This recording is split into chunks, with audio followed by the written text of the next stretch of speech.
ನಿಮ್ಮ ಸ್ಯಾಲರಿಯಲ್ಲಿ ಎಷ್ಟು ಸೇವಿಂಗ್ಸ್ ಮಾಡ್ತೀರಾ? Complete salary. ಹೊಡಿರೋ ಹೆಣ್ಮಕ್ಳಿಗೆ ಚಪ್ಪಾಳೆ. ಮ್ಯೂಚುವಲ್ ಫಂಡ್ಸ್ ಅಂದ್ರೆ ಏನು? Funds will be mutual between us. So ನೀವು ಎಷ್ಟು ವರ್ಷದಿಂದ ಕೆಲಸ ಮಾಡ್ತಾ ಇದ್ದೀರಾ? 35 years. ಇದಕ್ಕಿಂತ ಐಡಿಯಲ್ ಹಸ್ಬೆಂಡ್, ಐಡಿಯಲ್ ಹುಡುಗ ಬೇಕಾ ಅಂತ ನೀವು ಸಚ್ಚ ಕ್ಯೂಟ್ ಆಗ್ಬಿಟ್ರಿ. ಹಿಂಗ್ ಇಟ್ಕೊಂಡು ಕೆಲ್ಸಕ್ಕೆ ಹೋಗಿ ನಾವು ಕೆಲಸ ಮಾಡ್ಬೇಕು, ದುಡಿಬೇಕು. ನಮ್ ಗಂಡ ಸಣ್ಣಗಾಗಿದ್ದರೆ ನಮ್ ಗಂಡ ಇರ್ಬೇಕು ಅಂತ ನಮ್ಗೆ ಆಸೆ ಮೇಡಮ್. ಹಾಯ್, ಎಲ್ರಿಗೂ ನಮಸ್ಕಾರ. ಇವತ್ತು ನಾವು ಪಬ್ಲಿಕ್ ಬಂದಿದ್ದೀವಿ. ಫಿನಾನ್ಸ್ ಬಗ್ಗೆ ಪಬ್ಲಿಕ್ ಗೆ ಎಷ್ಟು ಗೊತ್ತು ಅನ್ನೋದ್ರ ಬಗ್ಗೆ ಒಂದು ಸಣ್ಣ ಟೆಸ್ಟ್ ಮಾಡೋಣ. ಒಂದು 10 ಕ್ವಶನ್ಸ್ ನ ಫ್ರೇಮ್ ಮಾಡ್ಕೊಂಡಿದ್ದೀನಿ. ಸೊ ನಾನು ಇಷ್ಟು ದಿನ ಈ ವಿಡಿಯೋಸ್ ಅಲ್ಲಿ ನಿಮಗೆ ತಿಳಿಸ್ಕೊಡ್ತಿದ್ದೆ PPA ಅಂದ್ರೆ ಏನು, ಮತ್ತೆ ಬಾಂಡ್ಸ್ ಅಂದ್ರೆ ಏನು, ಪೋಸ್ಟ್ ಆಫೀಸ್ ಅಂದ್ರೆ ಏನು, ಯಾವ ರೀತಿ ನಾವು ಸೇವಿಂಗ್ಸ್ ಮಾಡಬೇಕು, ಆ ಥರ ಎಲ್ಲಾನು ಕೂಡ. ಸೊ ಪಬ್ಲಿಕ್ ಅಲ್ಲಿ ಹೋಗ್ಬೇಕಾದ್ರೆ ಸ್ವಲ್ಪ ಜನನ ಕೇಳೋಣ ಅಂತ ಅನ್ಕೊಂಡಿದ್ದೀನಿ. ಅವ್ರಿಗೆ ಫಿನಾನ್ಸ್ ಬಗ್ಗೆ ಎಷ್ಟು ನಾಲೆಜ್ ಇದೆ ಅಂತ. ತುಂಬಾ ಚೆನ್ನಾಗಿರುತ್ತೆ. ಬನ್ನಿ ಸ್ಟಾರ್ಟ್ ಮಾಡೋಣ. ಹಾಯ್, ಹಲೋ, ನಿಮ್ಮ ಹೆಸರು? ವಲ್ಲರಿಸು ಅಂತ. ನಿಮ್ಮ ಹೆಸರು? ಶಿವ. ನಿಮ್ಮ ಹೆಸರು? ಫಿನಾನ್ಸ್ ಬಗ್ಗೆ ನಿಮ್ಗೆಲ್ಲ ಎಷ್ಟು ನಾಲೆಜ್ ಇದೆ ಅಂತ ಒಂದು ಸ್ಮಾಲ್ ಟೆಸ್ಟ್ ಮಾಡ್ತೀನಿ, ಆಯ್ತಾ? ಓಕೆ. ನಿಮ್ಮ ಸ್ಯಾಲರಿಲಿ ಎಷ್ಟು ಸೇವಿಂಗ್ಸ್ ಮಾಡ್ತೀರಾ? ನಾನು 2000 ಮಾಡ್ತಿದ್ದೀನಿ. 2000 ಸೇವಿಂಗ್ಸ್ ಮಾಡ್ತೀರಾ? ಹೌದು. ನೈಸ್. ನೀವು? 5000. 5000. Okay, great. ಸೇವಿಂಗ್ ಇಲ್ಲ ನನ್ನ ಹತ್ರ. ಸೇವಿಂಗ್ ಇಲ್ಲ, ಬರೀದೆಲ್ಲ ಹಂಗೆ ಖರ್ಚು ಮಾಡ್ತೀರಾ. Okay, so very simple question, ಆಯ್ತಾ? PPF ಅಂದ್ರೆ ಏನು? Public provident fund. Oh wow, nice. ಭಾರತದಲ್ಲಿ ಅಂದ್ರೆ ಇಂಡಿಯಾದಲ್ಲಿ ತುಂಬಾ ಸೇಫೆಸ್ಟ್ ಬ್ಯಾಂಕ್ ಅಂತ ಯಾವ್ದನ್ನ ಹೇಳ್ತಾರೆ? ಗೊತ್ತಿಲ್ಲ, ಟ್ರೈ ಮಾಡಿ. ಓಕೆ, ಫೈನಾನ್ಷಿಯಲ್ ಇಯರ್ ಯಾವಾಗ ಸ್ಟಾರ್ಟ್ ಆಗುತ್ತೆ? No idea. ಆ ನೋ ಐಡಿಯಾ. ಐಡಿಯಾ, ಟ್ರೈ ಮಾಡಿ. ಟ್ರೈ ಮಾಡಿದ್ರೆ ಐಡಿಯಾ ಬರ್ತಾ ಇಲ್ಲ, ಏನ್ ಮಾಡೋದು? ಓಕೆ, 2000 ನೋಟ್ ಇದೆಯಲ್ಲ, ಅದು ಫಸ್ಟ್ ಯಾವಾಗ ಬ್ಯಾನ್ ಆಗಿದ್ದು? ಯಾರೋ ಒಬ್ರು ಕ್ಯಾಮ್ರಾ ಹಿಂದೆ ಆನ್ಸರ್ ಮಾಡ್ತಿದ್ದಾರೆ, ಕ್ಯಾಮ್ರಾ ಮುಂದೆ ಬನ್ನಿ ಅಂದ್ರೆ ಬರ್ತಿಲ್ಲ. ಬನ್ನಿ ಬನ್ನಿ. ಸ್ವಲ್ಪ ಜಾಸ್ತಿ ಫಿನಾನ್ಸ್ ಬಗ್ಗೆ ನಾಲೆಜ್ ಇದೆ ಅವ್ರಿಗೆ. ಬರಲ್ಲ ಅಂತಿದ್ರು, ನಾನು ಫೋರ್ಸ್ ಮಾಡಿ ಕರ್ಕೊಂಡು ಬಂದೆ. ಇವಾಗ ಸ್ಟಾಕ್ ಮಾರ್ಕೆಟ್ ಬಗ್ಗೆ ನಿಮ್ಗೆ ಗೊತ್ತಿದೆ ಅಲ್ವಾ? ಓಕೆ, ಇವಾಗ ಇಂಡಿಯಾದಲ್ಲಿರೋ ಸ್ಟಾಕ್ ಮಾರ್ಕೆಟ್ನೆಲ್ಲ ಒಬ್ರು ಹ್ಯಾಂಡಲ್ ಮಾಡ್ತಾರೆ, ಅಂದ್ರೆ ಒಂದು ಹ್ಯಾಂಡಲ್ ಮಾಡುತ್ತೆ. ಅದನ್ನ ಯಾವುದು ಅಂತ ಕರಿತೀವಿ? SEBI and SEBI. Oh wow, yes, SEBI is the right answer. And ಇನ್ನೊಂದು, ಇಂಡಿಯಾದಲ್ಲಿ ಎಷ್ಟೊಂದು ಬ್ಯಾಂಕ್ಸ್ ಗಳಿರುತ್ತೆ ಅಲ್ವಾ, ಅದರಲ್ಲಿ ಲಾರ್ಜೆಸ್ಟ್ ಬ್ಯಾಂಕ್ ಅಂತ ಕರಿತೀವಿ HDFC.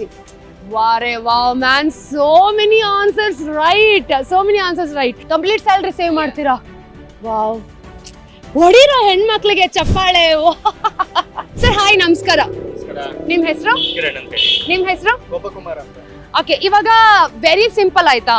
ನಾನು ಫಿನಾನ್ಸ್ ಬಗ್ಗೆ ನಿಮ್ಗೆ ಎಷ್ಟು ನಾಲೆಜ್ ಇದೆ ಅಂತ ಕೇಳ್ತೀನಿ. ಅಂದ್ರೆ ಅಷ್ಟೊಂದೇನು ಡೀಪ್ ಆಗಿರಲ್ಲ, ವೆರಿ ಸಿಂಪಲ್. ಅದರಿಂದ ನಮ್ಮ ಆಡಿಯನ್ಸ್ಗೂ ಸ್ವಲ್ಪ ಅರ್ಥ ಆಗ್ಲಿ ಅಂತ ಒಂದು 4-5 ಕ್ವಶನ್ಸ್ ನ ಮಾಡ್ಕೊಂಡಿದ್ದೀನಿ. ಫಸ್ಟ್, ನಿಮ್ಮ ಸ್ಯಾಲರಿಯಲ್ಲಿ ಎಷ್ಟು ಸೇವ್ ಮಾಡ್ತೀರಾ ನೀವು? ಮಿನಿಮಮ್ 30%. ಮಿನಿಮಮ್ 30% ಸೇವ್ ಮಾಡ್ತೀರಾ. ಎಷ್ಟು ಸ್ಯಾಲರಿ ಅಂತ ಕೇಳಲ್ಲ, ಬಟ್ 30% ಅಂದ್ರೆ ಹೇಗೆ ಇನ್ವೆಸ್ಟ್ ಮಾಡ್ತೀರಾ ಅಂತ ಹೇಳ್ತೀರಾ? ಮಾಮೂಲಿ FD, RD ಅಥವಾ ನಮ್ಮ LIC. ಆ, ಉಳ್ಕಿದಂತೆ ಇನ್ಯಾವ್ದಾದ್ರು ಸಣ್ಣ ಪುಟ್ಟ ಕೈ ಸಾಲಗಳಿದ್ರೆ ತೀರಿಸುವಂತದ್ದು ಆ, ಹಾ. ಇದ್ರಲ್ಲಿ ಮಾಡಿರ್ತೀವಿ. ಓ ಸೂಪರ್. ನೀವು ಎಷ್ಟು ಸೇವ್ ಮಾಡ್ತೀರಾ ಸ್ಯಾಲರಿ? ಕಡೆಯಿಂದ ಸೇವಿಂಗ್ಸ್ ಅಂತ ಒಂದು 30% ಹೋಗುತ್ತೆ, ಸ್ಯಾಲರಿ ಒಂದು 30% ಸೇವಿಂಗ್ಸ್ ಅಲ್ಲಿ ಹೋಗುತ್ತೆ. ಹಾ. ಅದರಲ್ಲಿ ಮ್ಯೂಚುವಲ್ ಫಂಡ್ಸ್ ಇದಾವೆ, ಹಾ. ಅದರಲ್ಲಿ ರೆಕರಿಂಗ್ ಡೆಪಾಸಿಟ್ಸ್ ಇದಾವೆ, post office recurring deposits, LIC pension funds, ಹಾ. ಪೆನ್ಷನ್ ಫಂಡ್ಸ್, PPF, ಹಾ. ಇದೆಲ್ಲ ಸೇವಿಂಗ್ಸ್ ಮಾಡ್ತೀನಿ. ಮ್ಯೂಚುವಲ್ ಫಂಡ್ಸ್ ಬಗ್ಗೆ ನೀವು ಆಡಿಯನ್ಸ್ಗೆ ಏನು ಹೇಳಕ್ ಇಷ್ಟಪಡ್ತೀರಾ? ಅಂದ್ರೆ how can you recommend? Categories ಇದೆ ಮ್ಯೂಚುವಲ್ ಫಂಡ್ಸ್ ಅಲ್ಲಿ. ಹ್ಮ್. ಲೋ ರಿಸ್ಕ್ ಇದೆ, you can invest from 100 rupees ಅಂತಾನು ಇರುತ್ತೆ, ಪ್ಲಸ್ ಹೈ ರಿಸ್ಕ್ ಒನ್ ಇರುತ್ತೆ. If you want to earn higher profits, high risk fund ಹೋಗ್ಬೇಕು, ಪ್ರೊವೈಡೆಡ್ ದಟ್ ನಮ್ಗೆ ಅದು negative ಬಂದ್ರೂ ತಡ್ಕೊಳ್ಳೋ ಕೆಪಾಸಿಟಿ ಇರಬೇಕು. ಇಲ್ಲ ಅಂತ ಹೇಳಿದ್ರೆ ಯು ಕ್ಯಾನ್ ಏನ್ ಮಾಡ್ಬೋದು ಅಂತ ಹೇಳಿದ್ರೆ start with certain small amounts. 100 rupees ಇಂದಾನು ಸ್ಟಾರ್ಟ್ ಆಗೋ ಮ್ಯೂಚುವಲ್ ಫಂಡ್ಸ್ ಇದೆ, ಅದನ್ನು ಟ್ರೈ ಮಾಡ್ಬೋದು. Wow, super. ಸರ್, ಇವಾಗ ನಿಮ್ಗೆ ಸಡನ್ ಆಗಿ ನಾಳೆ ಒಂದು 2 lakhs ಸಿಗತ್ತೆ ಅಂತ ಇಟ್ಕೊಳ್ಳಿ, ಆಯ್ತಾ? ಸಡನ್ ಅಮೌಂಟ್ ಬರುತ್ತೆ. ಆ 2 lakhs ನೀವು ಯಾವ ರೀತಿ ಸೇವ್ ಮಾಡ್ತೀರಾ, ಹೇಗೆ ಖರ್ಚು ಮಾಡ್ತೀರಾ? ಇಲ್ಲ will be very happy that you got 2 lakhs. ಯಾವ ರೀತಿ ನೀವು ಸೇವ್ ಮಾಡ್ಬೋದು? ಸೇವ್ ಮಾಡಕ್ ಪ್ರಯತ್ನ ಪಡ್ತೀವಿ. ಕಾರಣ ನಾವೆಲ್ಲ ಮಧ್ಯಮ ವರ್ಗದವರು. ಹೌದು. ಹೆಣ್ಮಗುದೆ ನನಗೆ, ಹಾ ಹಾ. ಅವ್ರ ಭವಿಷ್ಯಕ್ಕೆ ಅಂತ ಕಾಪಾಡ್ತೀವಿ ಅಷ್ಟೇ. ಓಕೆ, ಹೆಣ್ಮಗುಗೆ ಇರುವಂತ ಬೆಸ್ಟ್ ಸ್ಕೀಮ್ ಯಾವುದು? ಒಂದು ಪೋಸ್ಟಲ್ ಇದೆಲ್ಲ ಮೇಡಮ್ ಇವಾಗ, ನೇಮ್ ಹೇಳಿ. ಸುಕನ್ಯಾ ಸಮೃದ್ಧಿ ಯೋಜನೆ. ಹೌದು, it is very beneficial for ಹೆಣ್ಮಕ್ಳು. ಹೌದು. ಸೊ ಅವ್ರು ಹೇಳ್ತಿರೋದು, ಅವ್ರಿಗೆ ಹೆಣ್ಮಗು ಇರೋದ್ರಿಂದ ಅವ್ರು ಹೆಣ್ಮಗುಗೋಸ್ಕರನೇ ಸೇವ್ ಮಾಡ್ತಾರೆ, ಸುಕನ್ಯಾ ಸಮೃದ್ಧಿ ಯೋಜನೆ ಅಂತ. ಅಂಡ್ ಆಲ್ಸೋ ವೆರಿ 2 ಕ್ವಶನ್ಸ್ ಕೇಳ್ತೀನಿ, ಅದೇ ಅಂತಲ್ಲ. ಸೊ ನಮ್ಮ ಇಂಡಿಯಾದಲ್ಲಿರೋ ಬ್ಯಾಂಕ್ಸ್ಗಳನ್ನೆಲ್ಲ ತುಂಬಾ ಸೇಫ್ ಆಗಿ ಹ್ಯಾಂಡಲ್ ಮಾಡೋದು ಯಾರು? ನನ್ನ ಪ್ರಕಾರ HDFC ಬ್ಯಾಂಕ್. ನನ್ನ ಸ್ಯಾಲರಿ ಅಕೌಂಟ್ ಇರೋದು HDFC ನೇ. Yeah HDFC is the larger bank in India, but ಇಂಡಿಯಾಲಿರೋ ಎಲ್ಲಾ ಬ್ಯಾಂಕ್ಗಳನ್ನೂ ಒಂದು ಹ್ಯಾಂಡಲ್ ಮಾಡುತ್ತೆ. RBI. Yes RBI full form obviously ನಿಮಗೆ ಗೊತ್ತಿರುತ್ತೆ, ರಿಸರ್ವ್ ಬ್ಯಾಂಕ್ ಆಫ್ ಇಂಡಿಯಾ. ನಮ್ಮ ಆಡಿಯನ್ಸ್ಗೆ ಹಾಗೂ ಯೂತ್ಗೆ how important it is finance, ಅಂದ್ರೆ ಸೇವ್ ಮಾಡೋದು ಯಾವ ರೀತಿ ಅನ್ನೋದನ್ನ ನೀವು ಹೇಳ್ಕೊಡ್ಬೇಕು. ಎಷ್ಟು ಅಗತ್ಯಕ್ಕಿಂತ ಮೀರಿದ ಖರ್ಚು ಮಾಡಬೇಡಿ. ಭವಿಷ್ಯದ ಬಗ್ಗೆ ಯೋಚನೆ ಇರಲಿ. ನಮ್ಗಲ್ದೆ ಹೋದ್ರು ನಮ್ಮ ಮಕ್ಕಳಿಗೆ, ನಾವು ನಂಬಿದವರಿಗೆ. ಮತ್ತೆ ಮುಖ್ಯವಾಗಿ ಇವಾಗಿನ ಕಾಲದಲ್ಲಿ ಆರೋಗ್ಯ ಮತ್ತೆ ಹಾಸ್ಪಿಟಲ್ ಖರ್ಚುಗಳು ಸಿಕ್ಕಾಪಟ್ಟೆ ಇದೆ. ಎಲ್ಲಾನು ಯೋಚನೆ ಮಾಡ್ಕೊಂಡು ಎಷ್ಟು ಸೇವಿಂಗ್ಸ್ ಮಾಡಕ್ ಸಾಧ್ಯನೋ ಆ ಸೇವಿಂಗ್ಸ್ ಮಾಡಿ. ಅಗತ್ಯಕ್ಕೆ ಮೀರಿದ ಖರ್ಚು ಬೇಡ, ಅಗತ್ಯಕ್ಕೆ ಮೀರಿದ ವ್ಯಯ ಬೇಡ, ಹಾಸಿಗೆದಷ್ಟು ಕಾಲ್ ಚಾಚಿ ಅವಶ್ಯಕತೆ ಮೀರಿದಂತಹ ಐಶ್ವರ್ಯನೂ ಬೇಡ. ಖಂಡಿತವಾಗ್ಲು ಎಲ್ಲಾನು ಜವಾಬ್ದಾರಿಯುತವಾಗಿ ಹ್ಯಾಂಡಲ್ ಮಾಡಿ ಒಂದು ಅಡ್ವೈಸ್ ಮಾಡ್ತೀನಿ. ಚಿನ್ನ ಮತ್ತೆ ಭೂಮಿಗೆ ನೀವು ಇನ್ವೆಸ್ಟ್ ಮಾಡಿದ್ರೆ ಯಾವಾಗ್ಲೂ ಕಮ್ಮಿ ಆಗಲ್ಲ. ಆಕ್ಚುಲಿ ನನ್ನ ವಿಡಿಯೋಸ್ ಅಲ್ಲೆಲ್ಲ ಯಾವಾಗ್ಲೂ ಹೇಳ್ಕೊಡ್ತಿರ್ತೀನಿ ನಾನು ನಮ್ಮ ವೀಕ್ಷಕರಿಗೆ, ಎಸ್ಪೆಷಲಿ ಚಿನ್ನದ ಮೇಲೆ ಇನ್ವೆಸ್ಟ್ ಮಾಡಿ, ಲ್ಯಾಂಡ್ ಮೇಲೆ ಇನ್ವೆಸ್ಟ್ ಮಾಡಿ, ನೀವು ಮಲ್ಕೊಂಡಿದ್ರು ಸಹ ಅದು ಗ್ರೋ ಆಗ್ತಿರುತ್ತೆ ಅಂತ. ಇವತ್ತು ಪಬ್ಲಿಕ್ ಹತ್ರ ಬಂದಾಗ ನೀವು ಹೇಳಿದ್ದು ನಮ್ಗೆ ಎಸ್ಪೆಷಲಿ ತುಂಬಾ ಖುಷಿ ಆಯ್ತು. ನಿಮ್ ಜೊತೆ ಮಾತಾಡಿ ತುಂಬಾ ಖುಷಿ ಆಯ್ತು. Thank you so much. ಇದೇ ರೀತಿ ಇನ್ಸ್ಪೈರ್ ಮಾಡ್ತೀರಿ. Thank you. ಮ್ಯೂಚುವಲ್ ಫಂಡ್ಸ್ ಅಂದ್ರೆ ಏನು? What is mutual funds? Mutual funds, you don't know. Funds will be mutual between us. That is mutual funds. Okay ಸೃಷ್ಟಿ, ನಿನ್ನ ಸ್ಯಾಲ್ರಿಯಲ್ಲಿ ಎಷ್ಟು ನೀನು ಖರ್ಚು ಮಾಡ್ತೀಯ, ಎಷ್ಟು ಸೇವ್ ಮಾಡ್ತೀಯಾ? No savings. Okay, very simple question. ನಮ್ಮ ಇಂಡಿಯಾಲಿರೋ ಬ್ಯಾಂಕ್ಸ್ಗಳನ್ನೆಲ್ಲ ಹ್ಯಾಂಡಲ್ ಮಾಡುವಂತ ಬ್ಯಾಂಕ್ ಯಾವುದು? What? Like RBI. every time you ask me a question, I know. RBI. Okay, what is the full form of RBI? Reserve Bank of India, yaar. Great, yeah. Wow. Next question. Okay, UPI ನ ಕಂಡಿಡಿದ ದೇಶ ಯಾವುದು? That guy. Oh, I don't know. Sorry. India. India. ಹಾ. India founder. India has a. India. Sorry. Okay, financial year ಯಾವಾಗ start ಆಗುತ್ತೆ? March. April 1st year. I know this. April 1st. April I know 1st. April. Ends. March. Yeah, it starts from April 1st and ends 31st March. ಮಾಡ್ತೀನಿ. Full spend ಮಾಡ್ತೀರಾ? ಯಾವ ವಿಷಯಕ್ಕೋಸ್ಕರ spend ಮಾಡ್ತೀರಾ? My clothes, Ah. shoes, Ah. heels, Ah, majorly. Ah. To bitre food, party Ah. stuff. Month end, I'll be left with some 5,000-6,000. That is the so far you as of now, ಅಂದ್ರೆ ನೀವು ಅನ್ಕೊಂಡಿರೋ ಪ್ರಕಾರ savings important ಇಲ್ಲ ಅಂತ ಎಷ್ಟೊಂದು ಖರ್ಚು ಮಾಡ್ತೀರಾ? Savings important ಇಲ್ಲ ಅಂತ ಅಲ್ಲ, ಬಟ್ ಐ ಡೂ ಸೇವಿಂಗ್ಸ್ ಇದೆ.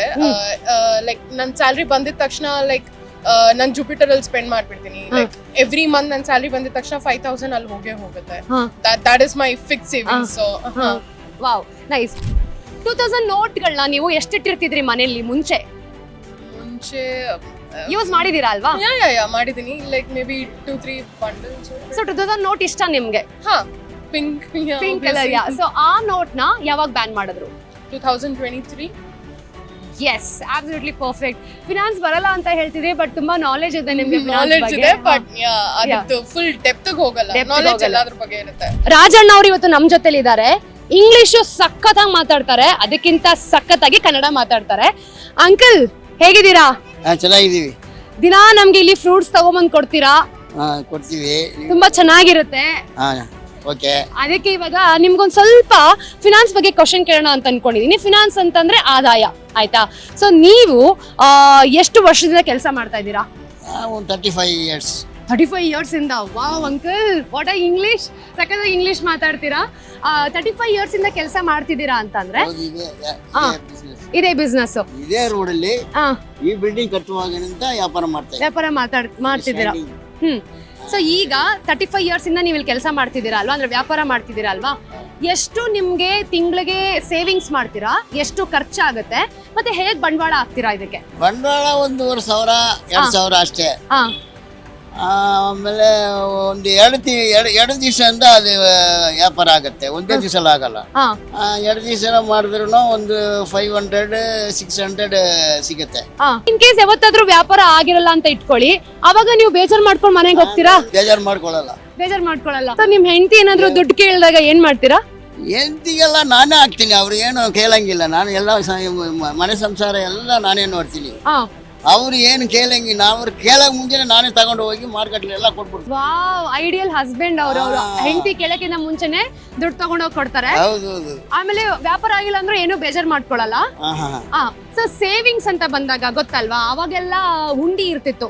ನಮ್ಮಮ್ಮ ಉಂಡಿ ಕೊಟ್ಟಾಗ ನಾನು ₹1 ₹2 ತರ ಹಾಕಿ ಸೇವಿಂಗ್ಸ್ ಮಾಡ್ತಿದ್ದೆ. ಸೊ ನೀವು ಸೇವಿಂಗ್ಸ್ ಯಾವ ರೀತಿ ಮಾಡಿದ್ರಿ? ಮನೆ ಹೇಗ್ ಕಟ್ಟಿದ್ರಿ? ಸಂಸಾರನ ಹೇಗ್ ನೋಡ್ಕೊಂಡ್ರಿ? ನಾವು ಏನು ಎಷ್ಟು ಸಂಪಾದನೆ ಮಾಡ್ತೀವಿ ಅಷ್ಟು ಖರ್ಚು ಮಾಡ್ತೀವಿ, ಜಾಸ್ತಿ ಮಾಡಲ್ಲ. ಹಾ ನೋ ಸ್ಮೋಕಿಂಗ್, ನೋ ಡ್ರಿಂಕಿಂಗ್, ಹಾ ಏನಿಲ್ಲ. ಒಂದೇ ಮನೆ ಸಂಸಾರ ಎಷ್ಟೈತೆ, ಹಾ ₹100 ಸಂಪಾದನೆ ಮಾಡಿದ್ರೆ ₹50 ಖರ್ಚು ಮಾಡ್ತೀವಿ. ₹50 ಉಂಡಿಗೆ Savings ಮಾಡೋದು. ಸೇವಿಂಗ್ಸ್ ಮಾಡೋದು. ಸೇವಿಂಗ್ಸ್ ಅಂತ ಬಂದಾಗ cheating- ಹಾ ಅವಾಗಿಂದ ಅದೇ ನಮ್ಗೆ ರೂಢಿ ಆಗಿದೆ. ಏನು ಹ್ಮ್. ಕೆಟ್ಟ ಬುದ್ಧಿ ಏನಿಲ್ಲ. ಹಾ ಚೀಟಿಗಳು ಹಾಕ್ತೀರಾ ಅಥವಾ ಪೋಸ್ಟ್ ಆಫೀಸ್ ಇದೆಯಾ? ಎಲ್ಲಿ ದುಡ್ಡು ಹಾಕ್ತೀರಾ? ಸಿಟಿ ಎಲ್ಲ ಏಮಾರಿಸ್ಬಿಟ್ಟು ಹೋಯ್ತಾರೆ. ಮಾಡಿಸ್ಬಿಟ್ಟು ಮತ್ತೆ ಸೇವಿಂಗ್ಸ್ ಹೆಂಗ್ ಮಾಡ್ತೀರಾ? ಎಲ್ಲಿ ದುಡ್ಡು ಬ್ಯಾಂಕ್ ಹಾಕ್ತೀರಾ? ಬ್ಯಾಂಕಲ್ಲಿ ಹಾಕ್ಬಿಟ್ರೆ ಹಾ. ಯಾವಾಗಿಂದ ನಾವು ತಗೋಬಹುದು. ಹಾ ಏನು ಮೋಸ ಇಲ್ಲ ಅದು. ಹಾ ಅದಕ್ಕೆ ಬ್ಯಾಂಕಲ್ಲಿ ಹಾಕ್ಕೊಡ್ತೀವಿ. ಏನು ನಮ್ಗೆ ಸ್ವಲ್ಪ ಮಿಕ್ಕಿದ್ರೆ ಬ್ಯಾಂಕಲ್ಲಿ ಹಾಕ್ಕೊಡ್ತೀವಿ. ಸೊ ನಿಮ್ಮ ಪ್ರಕಾರ ಯಾವ್ದು ಬೆಸ್ಟ್ ಬ್ಯಾಂಕ್ ಅಂತೀರಾ? ನಾವು ಕೆನರಾ ಬ್ಯಾಂಕ್. ಕೆನರಾ ಬ್ಯಾಂಕ್. ಹೌದು. ಹೌದು. ಏನೇ ಬಟ್ ಆದ್ರೂ ನನಗೊಂದು ಪ್ರಶ್ನೆ ಇದೆ, ನೀವು ಇಷ್ಟು ಚೆನ್ನಾಗಿ ಇಂಗ್ಲಿಷ್ ಹೆಂಗ್ ಕಲ್ತ್ರಿ ಅಂತ. ನಾವು ಆ ಕಾಲದ ಒಳಗನೆ 8th ಸ್ಟ್ಯಾಂಡರ್ಡ್ ಓದಿದೀವಿ. ಅವಾಗ್ಲೇ 8th ಸ್ಟ್ಯಾಂಡರ್ಡ್. ಹಂಗಿದ್ರೆ ಇವಾಗ SLC ಹೋದ್ರೆ ನಮ್ಮ ಹತ್ರ ಮಾತಾಡಲ್ಲ. ನಾನು ಅದೇ ಪ್ರಾಕ್ಟೀಸ್ ಮಾಡಿದ್ರೆ ಇನ್ನೂ ಜೋರ ಮಾತಾಡ್ತೀವಿ. ಏನ್ ಬಿಸ್ನೆಸ್ ಓದಕ್ಕೆ ಟೈಮ್ ಇಲ್ಲ ನಮ್ಗೆ. ಇಲ್ಲೆಲ್ಲ ಹೋದ್ರೆ ನಾನು MBBS ಹತ್ತರ ಓದ್ತೀವಿ. ಅವಾಗ ಫ್ಯಾಮಿಲಿನ ಸಾಕ್ಬೇಕು ಮತ್ತೆ ಕೆಲಸ ನೋಡ್ಕೋಬೇಕಲ್ವಾ? ನಮ್ಗೆ ಓದಕ್ಕೆ ಟೈಮ್ ಇಲ್ಲ. ಅಂಕಲ್ ನೀವು ಸಖತ್ ಕ್ಯೂಟ್ ಆಗ್ಬಿಟ್ರಿ. ದುಡ್ಡಿಲ್ಲಂದ್ರೆ ಬದುಕಕ್ಕೆ ಆಗಲ್ಲ ಮೇಡಮ್. ಹೌದು. ಹಿಂಗ್ ಇಟ್ಕೊಂಡು ಕೆಲ್ಸಕ್ಕೆ ಹೋಗಿ ನಾವು ಕೆಲಸ ಮಾಡ್ಬೇಕು, ದುಡಿಬೇಕು. ನಮ್ ಗಂಡ ಸಣ್ಣಗಾಗಿದ್ದಾರೆ, ನಮ್ ಗಂಡ ಇರ್ಬೇಕು ಅಂತ ನಮ್ಗೆ ಆಸೆ ಮೇಡಮ್. ಗಂಡ ಕಷ್ಟ ಕೊಟ್ರು ಎಂತ ಯಾವತ್ತೂ ಕಷ್ಟ ಕೊಡಲ್ಲ. ಹೌದು. ಗಂಡ ಇದಿರ್ತಾನೆ ನಮ್ಗೂ ಜೀವನ. ಹೌದು. ಇಲ್ಲಿ ನಮ್ಗೆ ಅರ್ಥ ಆಗೋದೇನು ಅಂತಂದ್ರೆ ಎಲ್ರಿಗೂ ಕೂಡ ಜೀವನ ಒಂದೇ ತರ ಇರಲ್ಲ, ಎಲ್ರಿಗೂ ಕೂಡ ದುಡ್ಡು ಒಂದೇ ತರ ಬರ್ತಿರಲ್ಲ. ಇದೆಲ್ಲ ನಾವು ನೋಡ್ತಿದೀವಿ ಅಂತಂದ್ರೆ ಎಲ್ಲೋ ಒಂದ್ ಕಡೆ ನಾವು ಪಾಠ ಕಲಿಬೇಕಾಗತ್ತೆ. ಈ ವಿಡಿಯೋ ನೋಡ್ತಿರೋ ಪ್ರತಿಯೊಬ್ರು ಏನ್ ಅರ್ಥ ಮಾಡ್ಕೊಳ್ಬೇಕು ಅಂತಂದ್ರೆ ದುಡ್ಡನ್ನ ಉಳಿಸಿ ಹಾಗೂ ದುಡ್ಡನ್ನ ಖರ್ಚು ಮಾಡ್ಬೇಡಿ. ಹೌದು, ಕರೆಕ್ಟ್. ನೆಂಟ್ರ ಹತ್ರ ಕೇಳ್ಬಾರ್ದು. ನಮ್ ಕಷ್ಟ ನಾವೇ ನೋಡ್ಕೋಬೇಕು. ಹೌದು. ನಮ್ಮನ್ನ ಪರಿಸ್ಥಿತಿ ನಾವೇ ನೋಡ್ಕೋಬೇಕು, ಇನ್ನೊಬ್ರು ಕೇಳ್ಬಾರ್ದು. ನಿಮ್ಮ ಹತ್ರ ಮಾತಾಡಿ ತುಂಬಾ ಖುಷಿ ಆಯ್ತು. ಇವ್ರು ಬೇಲ್ಪುರಿ ಮಾಡೋದು ಅಂತಂದ್ರೆ ಪ್ರತಿಯೊಬ್ರು ಸಹ ಇಲ್ಲಿ ಬಂದು ನಿಂತ್ಕೊಂಡು ಲೈನ್ ಅಲ್ಲಿ ನಿಂತ್ಕೊಂಡು ತಿಂತಾರೆ. ಸೊ ನಿಜವಾಗ್ಲೂ ನಿಮ್ಮ ಕೈಯಲ್ಲಿ ಮ್ಯಾಜಿಕ್ ಇದೆ ಅಂತಾನೆ ಹೇಳ್ಬೋದು. ಸೊ ಅಂಕಲ್, ಇವತ್ತು ನಾನು ನಿಮ್ಗೆ ಒಂದು ಸಿಂಪಲ್ ಆಗಿರೋ ಪ್ರಶ್ನೆ ಕೇಳ್ತೀನಿ ಅಷ್ಟೇ. ನಮ್ಮ ಜೀವನದಲ್ಲಿ ದುಡ್ಡು ಅನ್ನೋದು ಎಷ್ಟು ಇಂಪಾರ್ಟೆಂಟ್? ದುಡ್ಡು ಅನ್ನೋದು ಬಹಳ ಇಂಪಾರ್ಟೆಂಟ್ ಮೇಡಮ್. ಯಾತಕ್ಕೆ ಅಂತಂದ್ರೆ ಒಂದು ಆರೋಗ್ಯ ಇರ್ಬೋದು, ಮದುವೆ ಇರ್ಬೋದು, ಮನೆ ತಗೊಳ್ಳೋದು ಇರ್ಬೋದು, ಅದಕ್ಕೆ ಬಹಳ ದುಡ್ಡಿಲ್ಲದೆ ಏನೂ ನಡೆಯಲ್ಲ. ಹೌದು. ಸಂಬಂಧಗಳು ಸಹ ಒಂದೊಂದ್ಸತಿ ಉಳಿಬೇಕು ಹೋಗ್ಬೇಕು ಅಂದ್ರೆ ಅದು ದುಡ್ಡಿಂದನೇ ಹೋಗ್ಬಿಡುತ್ತೆ, ಇಲ್ಲ ಉಳ್ಕೊಳ್ತದೆ. ದುಡ್ಡು ಬಹಳ ಇಂಪಾರ್ಟೆಂಟ್ ಇರ್ತದೆ. ಈಗ ನಮ್ಗೆ ನನ್ನ ಉದಾಹರಣೆಗೆ ನಮ್ಮ ಹತ್ರ ಒಂದು ಕಾಸು ಇರ್ಲಿಲ್ಲ, ನಮ್ಗೆ ಹಾರ್ಟ್ ಅಟ್ಯಾಕ್ ಆಯ್ತು. ಅವಾಗ ಹಾರ್ಟ್ ಅಟ್ಯಾಕ್ ಆದಾಗ ಬಹಳ ಇಂಪಾರ್ಟೆಂಟ್ ಇತ್ತು. ಯಾವ್ದೋ ಒಂದು ಇನ್ಶೂರೆನ್ಸ್ ಇತ್ತು ನನಗೆ. ದುಡ್ಡು ಅಂದ್ರೆ ESI ಕಾರ್ಡ್ ಇಂದ ಏನೋ ಒಂದು ನಾವು ದುಡ್ಡು ಕಟ್ಟಿ ಸೇವ್ ಆಗಿರೋದ್ರಿಂದ ಆ ESI ಕಾರ್ಡ್ ನನಗೆ ಬಹಳ ಹೆಲ್ಪ್ ಆಯ್ತು. ಹೋಟೆಲ್ನವ್ರು ಮಾಡ್ಕೊಟ್ಟಿದ್ರು, ಬಹಳ ಇಂಪಾರ್ಟೆಂಟ್ ಇತ್ತು ನನಗೆ. ನನ್ನ ಜೀವ ಉಳಿಸೋದು ದುಡ್ಡು ಅಂದ್ರೆ ದುಡ್ಡಿಂದಾನೆ ನನ್ನ ಜೀವ ಉಳಿದಿತ್ತು. ದುಡ್ಡು ಬಹಳ ಇಂಪಾರ್ಟೆಂಟ್. ಅದು ಎಲ್ಲ ಪ್ರತಿಯೊಬ್ರು ಈ ಬೇರೆ ತರದಲ್ಲಿ ಅನಾವಶ್ಯಕವಾಗಿ ಖರ್ಚು ಮಾಡದೆ 4 ಕಾಸನ್ನ ಇಟ್ರೆ ಮುಂದಿನ ಮಕ್ಕಳಿಗೆ, ನಮ್ಮ ತಂದೆ ತಾಯಿಗಳಿಗೆ, ನಮ್ಮ ಮಕ್ಕಳಿಗೆ, ನಮ್ಮ ಹೆಂಡತಿ ಮಕ್ಕಳಿಗೆ ಅದು ಸೇವ್ ಆಗುತ್ತೆ. ಬಹಳ ಇಂಪಾರ್ಟೆಂಟ್ ಆಗಿರುತ್ತೆ. ಅದು ಬಹಳ ಜೋಪಾನವಾಗಿ ಕಾಪಾಡಬೇಕು. ನೀರ್ ಎಷ್ಟು ಅಮೂಲ್ಯವೋ, ಚಿನ್ನ ಎಷ್ಟು ಅಮೂಲ್ಯವೋ, ನಮ್ ಜಾಗ ಎಷ್ಟು ಅಮೂಲ್ಯವೋ, ಮರ ಗಿಡಗಳು ಎಷ್ಟು ಅಮೂಲ್ಯ, ಅದು ದುಡ್ಡುಗೂ ಅಷ್ಟೇ ಮಹತ್ವ ಇದೆ. ದುಡ್ಡುಗೂ ಅಷ್ಟೇ ಮಹತ್ವ ಇದೆ. ಒಂದು ಲಕ್ಷ್ಮಿ ರೂಪದಲ್ಲಿ ಕಾಣ್ತೀವಿ, ಅದನ್ನ ಕಣ್ಣು ಓದ್ಕೋತೀವಿ ಬಿದ್ರೆ, ಅದೇ ರೀತಿ ನಾವು ಅದನ್ನ ಕಾಪಾಡ್ಕೊಂಡು ಹೋದ್ರೆ ಅದು ನಮ್ಮನ್ನ ಕಾಪಾಡುತ್ತೆ. ಅದನ್ನ ನಮ್ಮನ್ನ ಕಾಪಾಡುತ್ತೆ. ಹಂಗಂದ್ರೆ ನಾವ್ ಎಷ್ಟು ದುಡ್ಡಿಗೆ ರೆಸ್ಪೆಕ್ಟ್ ಕೊಡ್ತೀವೋ ಅಷ್ಟು ಸಹ ದುಡ್ಡು ನಮಗ್ ರೆಸ್ಪೆಕ್ಟ್ ಕೊಡುತ್ತೆ ಅಂತ. ಈಗ ನೀವು ಇಲ್ಲಿ ನೋಡಿ, ಒಂದು ಕೆಲಸ ಮಾಡ್ಬೇಕು ಅಂದ್ರೆ ಅಷ್ಟು ಈಸಿ ಅಲ್ಲ. ನೀವು ಇಲ್ಲಿ ಒಂದು ಬೋಟಿ ಪುರಿ ಮಾಡ್ಬೇಕು ಅಂತಂದ್ರು ಅದು ಬೋಟಿನೂ ಸಹ ನೀವೇ ಮಾಡ್ಕೊಂಡ್ ಬರ್ತೀರಾ. ಎಷ್ಟು ವರ್ಷದಿಂದ ಈ ಬಿಸ್ನೆಸ್ ಮಾಡ್ತಿದ್ದೀರಾ? ತಿಂಗಳಿಗೆ ಯಾವ ರೀತಿ ಇದು ಪ್ರಾಸೆಸ್ ನಡೆಯುತ್ತೆ? ಅಂದ್ರೆ ಹೆಂಗ್ ಖರ್ಚು ಮಾಡ್ತೀರಾ, ಹೆಂಗ್ ಉಳಿಸ್ತೀರಾ, ಅದನ್ನ ಸ್ವಲ್ಪ ಹೇಳಿ ಮೇಡಮ್. ನಮ್ದು ಏನಾಯ್ತಂದ್ರೆ ಈಗ ನಾವು ಖರ್ಚು ಗಿರ್ಚೆಲ್ಲ ಉಳಿದ್ರೆ ಈಗ ನಾವು ಪೇಟಿಎಂನಲ್ಲಿ ನಮ್ಗೆ ದುಡ್ಡು ಉಳಿತದೆ. ಈಗ ನಮ್ಮ ಮಗನ ಮದುವೆ ಮಾಡ್ಬೇಕು, ನಮ್ಮ ಮಗನ ಮದುವೆ ಮಾಡ್ಬೇಕು, ಇಲ್ಲ ಸಾಲ ಮಾಡ್ಬೇಕು, ಇಲ್ಲ ಅಂದ್ರೆ ನಾವು ಸ್ವಂತ ಸಂಪಾದನೆ ಮಾಡಿದ್ರಲ್ಲಿ ಅದನ್ನ ಖರ್ಚು ಮಾಡ್ಬೇಕು. ನಾವು ಅಲ್ಲಿ ಏನೇ ನಡಿಬೇಕಾದ್ರೆ ದುಡ್ಡಿಂದಾನೆ ಆಗ್ಬೇಕು. ಅದನ್ನ ಏನ್ ಮಾಡಿರ್ತೀವಿ, ಪೇಟಿಎಂಲ್ಲಿ ಇರ್ತದಲ್ಲ. ಇವಾಗ ಏನೋ ಮೋದಿ ಅವರು ಅದೊಂದು ಮಾಡ್ಕೊಟ್ಟಿದ್ದಾರೆ, ನಮ್ಗೆ ಬಹಳ ಉತ್ತಮವಾದಂತ ಕೆಲಸ ಅದು. ನಾವು ಜೋಬಲ್ 4 ಕಾಸಿದ್ರೆ ಏನೋ ತಗೋಬೇಡ, ಏನೋ ಮಾಡ್ಬೇಡ, ಈ ತರ ಬಾಣೆ ಬರುತ್ತೆ. ಪೇಟಿಎಂಲ್ಲಿ ಇದ್ರೆ ಅದು ಎಲ್ಲ ಜೋಪಾನವಾಗಿ ಬ್ಯಾಂಕ್ ಅಲ್ಲಿ ಇರುತ್ತೆ. ನಾವು ಯಾವಾಗ ತುಂಬಾ ಕಷ್ಟ ಅನಿಸಿದಾಗ ಅದನ್ನ ನಾವು ಯೂಸ್ ಮಾಡ್ಕೋಬೇಕು. ಹೌದು. ನೀವು ಚೀಟಿ ವ್ಯವಹಾರನ ಅಂದ್ರೆ ಚೀಟಿ ಏನಾದ್ರು ಹಾಕಕ್ ಇಷ್ಟಪಟ್ಟಿದ್ದೀರಾ? ಅಂದ್ರೆ ಚೀಟಿ ಹಾಕಿದ್ದೀರಾ ಅಥವಾ ಪೋಸ್ಟ್ ಆಫೀಸ್ ಅಲ್ಲಿ ಇನ್ವೆಸ್ಟ್ ಮಾಡಿದ್ದೀರಾ? ನಿಮ್ಗೆ ಯಾವ್ದು ಬೆಸ್ಟ್ ಅನ್ಸುತ್ತೆ ಸೇವಿಂಗ್ಸ್ ಅಂತ ಬಂದಾಗ? ಮೇಡಮ್, ನಾನು ಚೀಟಿ ಹಾಕ್ತೀನಿ. ಚೀಟಿ ಹಾಕ್ತೀರಾ? ಸೊ ಚೀಟಿ ಏನಾದ್ರು ಎತ್ಕೊಂಡು ಹೋಗ್ಬಿಟ್ರೆ? ನಾವು 25 ವರ್ಷದಿಂದ ಹಾಕ್ತಾ ಇದ್ದೀವಿ. 25 ವರ್ಷದಿಂದ ನೋಡ್ ಹಾಕ್ತೀವಿ. ನೋಡ್ ಹಾಕ್ತಿವಿ. ಹಾ. ನೋಡ್ ಹಾಕಿ ಒಳ್ಳೆ ಪಾರ್ಟಿ ನೋಡಿ ಹಾಕ್ತೀರಿ. ಸೊ ಪೋಸ್ಟ್ ಆಫೀಸ್ ಅಲ್ಲಿ ಇದುವರೆಗೂ ಯಾವ್ದು ಇನ್ವೆಸ್ಟ್ ಮಾಡಕ್ ಹೋಗಿಲ್ಲ? ಮಾಡಿಲ್ಲ. ನಾನು ಇನ್ಶೂರೆನ್ಸ್ ಮಾಡಿಸಿದೀನಿ ನಮ್ಮ ಹೆಸರಲ್ಲಿ, ಅದಕ್ಕೆ ದುಡ್ಡು ಕಟ್ತಾ ಇದ್ದೀನಿ. ನನ್ನ ಹೆಸರಲ್ಲಿ ಮಾಡಿಸಿದೆ, ನನ್ಗೆ ದುಡ್ಡು ಬಂತು.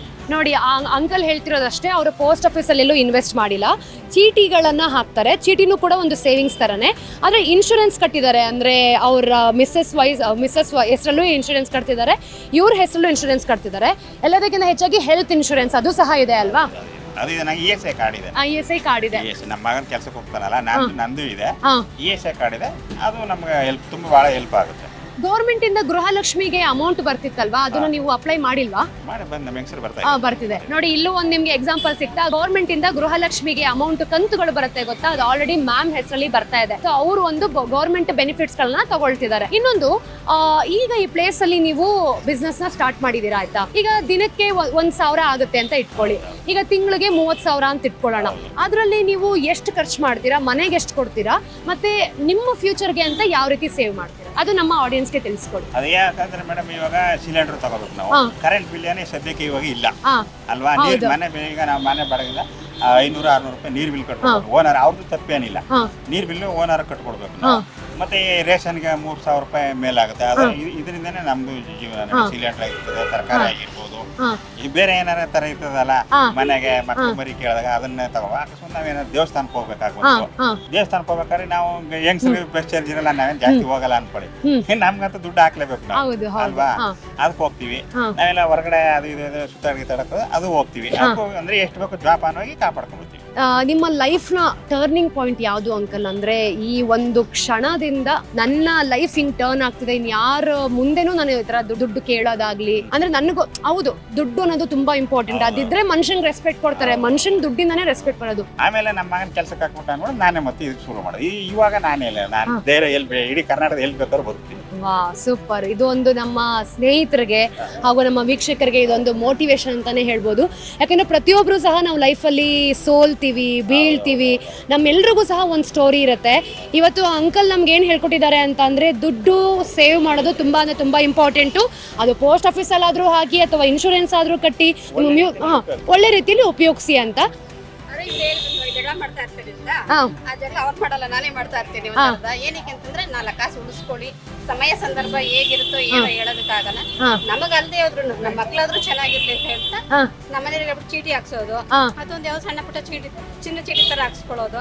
ಇದರಿಂದನೇ ಉಳ್ಸಕ್ಕಾಗೋದು. ಮನೆ ದುಡ್ಡು ಉಳಿಸ್ತೀವಿ ಅಂತಂದ್ರೆ ಸುಳ್ಳು, ಅದಾಗ ಚಿನ್ನ ಏನಾದ್ರು ಮಾಡಿಸ್ಕೊಳ್ಳೋದು, ಇಲ್ಲಾಂದ್ರೆ ಚೀಟಿ ಏನಾದ್ರು ಹಾಕೊಳ್ಳೋದು, ಈ ತರ ಮಾಡ್ಕೊಂಡು 4 ಕಾಸು ನೋಡ್ತೀವಿ. ಚಿನ್ನದ ಮೇಲೆ ಹಂಗಂದ್ರೆ ಇನ್ವೆಸ್ಟ್ ಎಲ್ಲ ಮಾಡ್ತೀರಾ? ಚಿನ್ನ ತಗೊಳ್ಳೋದು ಚಿನ್ನ ತಗೊಳ್ಳೋದು ಅಂತಂದ್ರೆ ಕಾರ್ಡ್ ಕಟ್ತೀವಿ. ಹೌದು, ತಗೊಳ್ಳೋ ಶಕ್ತಿ ನಮ್ಮಲ್ಲಿ ಇಲ್ಲ, ಕಾರ್ಡ್ ಕಟ್ತೀವಿ. ಅದೇ ಬೇಕಾಗಿರೋದು. 2,000 ರೂಪಾಯಿ ತಿಂಗಳಿಗೆ 2,000 ರೂಪಾಯಿ ಅಂತ ಕಾರ್ಡ್ ಕಟ್ಕೊಂತೀವಿ. ಹೌದು ಹೌದು, ಅದ್ರಲ್ಲಿ ಏನ್ ಬರುತ್ತೋ ಅದನ್ನ ತಗೊಂತೀವಿ.